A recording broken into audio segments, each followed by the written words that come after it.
I don't normally make videos like this, but I've never made a tier list before, and I wanted to figure out a way that I could rank all of the rookies of the year since 2000, and this felt like the best possible way to do it. So that's what we're going to do today. We got our categories A, B, C, D, and D and F, and I didn't put an S tier because honestly, the only way that I could see there being an S tier rookie of the year would be if they won the championship. So we have them all in order from Matt Kenseth in 2000 to Ty Gibbs in 2023. So let's jump on into it. So with Matt Kenseth, he had a rookie year that honestly I think was really overshadowed by Dale Earnhardt Jr. And with Kenseth, he had one less win, but that win was in the Coke 600, which is a heck of a way to get your first win and impressive no matter the era. And he also is far more consistent than Dale Jr., beat him out pretty easily with a 14th place points finish. And because it wasn't top 10, but he still got that win, we're going to put Matt Kenseth in the B tier for this one.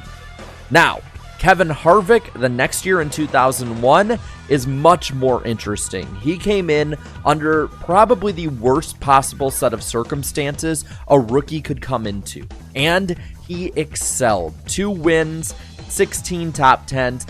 He finished in the top 10 in points, and he beat Kurt Busch for the Rookie of the Year. And we've seen between that Atlanta win as well as the other highlights he's had, and seeing the career he made since then, knowing it's not a fluke, I'm going to put Kevin Harvick in the A tier for his rookie year. Now, for 2002, Ryan Newman won the Rookie of the Year, not the one he beat Jimmy Johnson. Many would think that Johnson would win it with a higher points finish, but Newman got more rookie points that year, and he had an incredibly consistent season. While he only had 1 win, his 14 top 5s and 22 top 10s were above and beyond, and just like Jimmy Johnson, he was one of the competitors for the 2002 championship, ultimately falling away throughout the season. But this is easily one of the best rookie years ever, and Ryan Newman has to be in the A tier for this. Now, for 2003, we have Jamie McMurray. He won in 2002 at Charlotte, filling in for Sterling Marlin, but once he took control of that 42 team, well, the wins didn't come in, but he did have a good amount of consistency.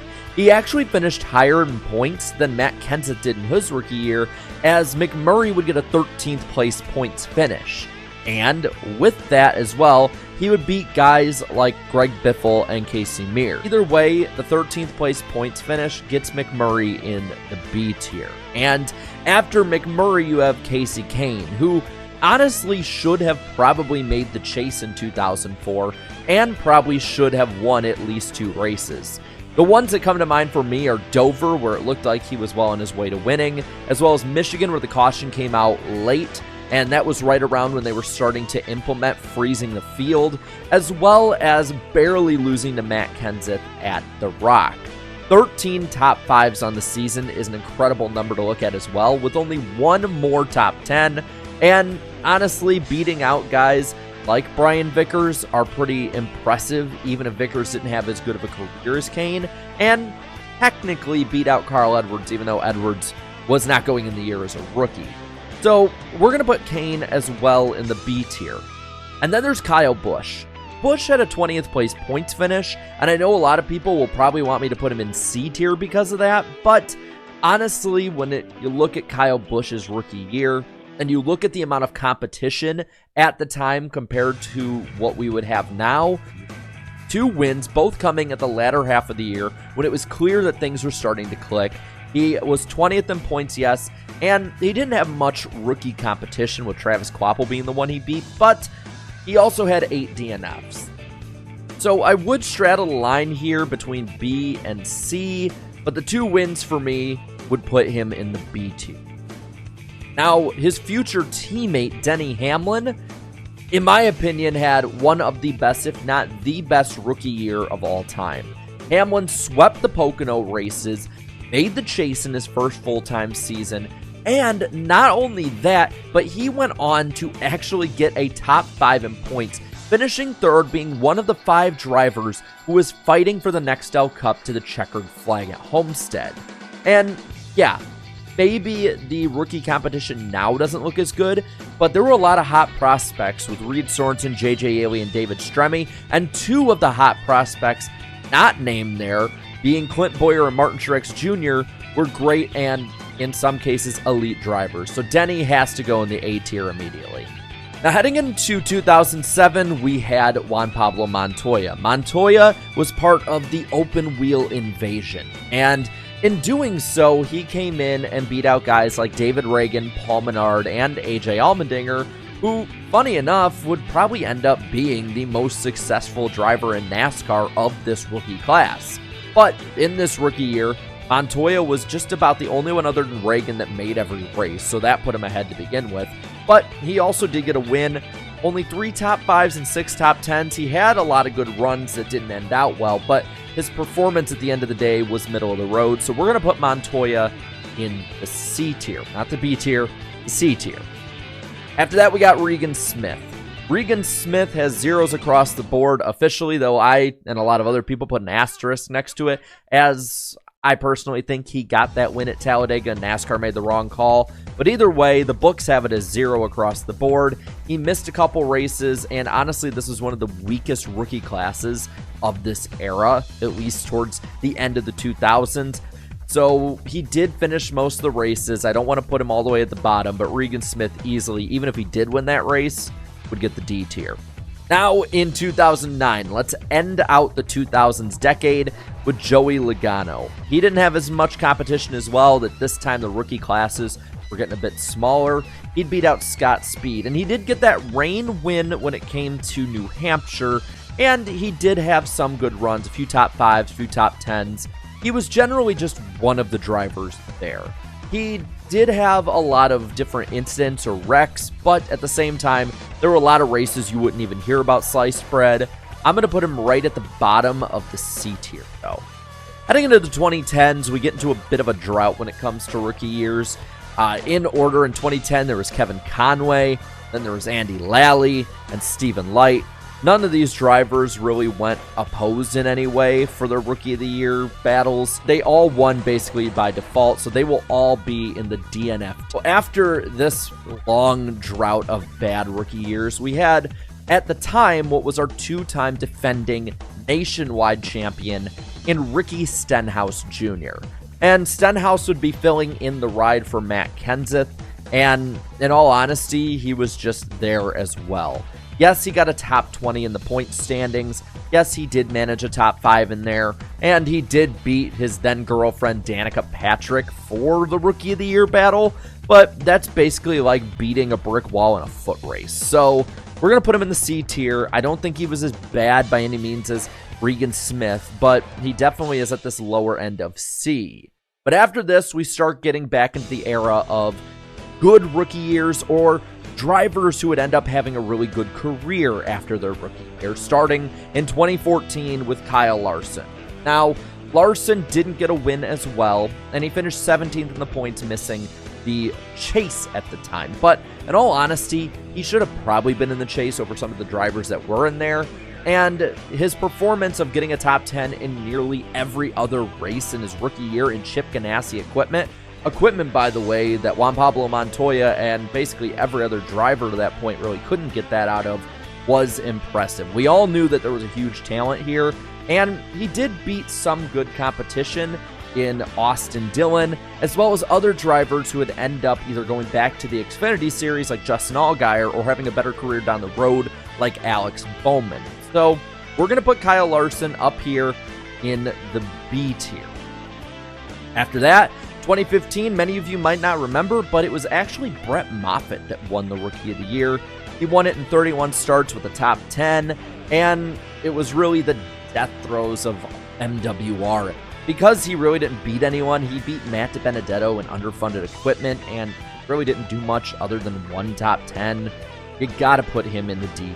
But now we get into some drivers that I think everyone from this point forward will recognize races in NASCAR today. Starting with 2016's Chase Elliott. Elliott, before 2023, had never missed the playoffs, had never had a season under 17 top 10s, and had 10 top 5s in every season, including his rookie year. He should have won over and over again, and in all honesty, it's amazing it took him as long as it did to win in his career, as from the get-go, he was proving to be an elite driver. And that easily puts him in Denny's category, the A tier for rookie years. After that, we have Erik Jones, who had that really weird one-off year with Furniture Row in the 77 car, and while he didn't really do all that much that would make you think that he was going to be elite, he did have 5 top 5s, 14 top 10s. He raced up front at Bristol, which would end up being a really good track for him. And he had a lot of moments that you could see the clear talent being showcased, beating out the likes of Daniel Suarez and Ty Dillon, who were some pretty good prospects going in.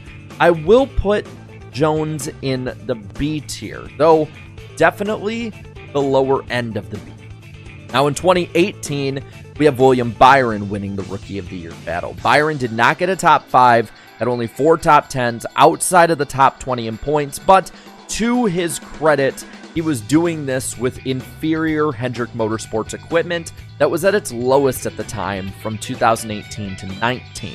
And he has since recovered his career much better, but this rookie year was nothing short of mediocre, and definitely will go in the C tier, as he only had to beat out Bubba Wallace in the 43 car at the time. 2019 would see, honestly, I would say 2019 honestly would see one of the weirdest one-offs with Daniel Hemrick. Hemrick did have a top 5 and 2 top 10s, and he was the first driver in the rebranded 8 car for RCR, but in all honesty, does anyone really remember his time in the Cup Series? I didn't think so. And with him being 25th in points, he's right in that average range. I'll put him in the C tier, though I do feel like I'm being a bit too generous in doing that. Now, 2020, the COVID year. That one goes to Cole Custer. Cole Custer would win the Rookie of the Year by winning the race at Kentucky. In all honesty, while he beat guys like Christopher Bell and Tyler Reddick, both of them ran way better than Cole Custer did. Custer did have 2 top 5s and 7 top 10s, but he was definitely the lowest guy in the playoff ring, but did win it. So we'll put him in the C tier, even though he did make the playoffs, basically just because of that win and nothing else. The next year, his teammate Chase Briscoe would be Rookie of the Year. 3 top 10s on the year was about his highlights. He was part of a falling off Stewart-Haas Racing, though, and he did recover in 2022 to his credit. And he beat Anthony Alfredo. So he didn't have much competition really to beat that was all that good around the time, but he did have about another average year. We'll put him in the C tier as well for his rookie year. And then you have Austin Cindric. Cindric would win the Daytona 500, first race out in his new ride, the 2 discount tire Ford, and he did get 5 top 5s and 9 top 10s on the year. If you look overall, it was a pretty mediocre year. He generally ran between about 11th and 18th every week, but he managed to get himself into the playoffs and push far into them. He beat Harrison Burton and Todd Gilliland. Again, not the greatest competition, but I do think that Cindric gets on the lower end of the B tier for just how far he did go. And then it leads us to the 2023 Rookie of the Year, Ty Gibbs. Gibbs this past year had 4 top 5s and 10 top 10s. He didn't make the playoffs, but there was clear improvement throughout the year, and it seemed like there was clear maturity improvement throughout the year as well. And while he didn't run as well as somebody like Kyle Busch, those are huge shoes to fill in that ride, and that was basically the rebranded 18 car. So I'm going to put Ty Gibbs as well up in the B tier. A pretty good rookie year, all things considered. But there you have it. Which ones do you agree with me on? Which ones do you think I'm dead wrong on? And where would you put any other rookies of the year from 99 on back? Let me know all of that down in the comments down below. While you're at it, leave a like on this video, share this video, and subscribe to this channel for more great and fun NASCAR content heading into the 2024 season. Thank you so much to all my channel members for your continued support. And until next time, have a good one.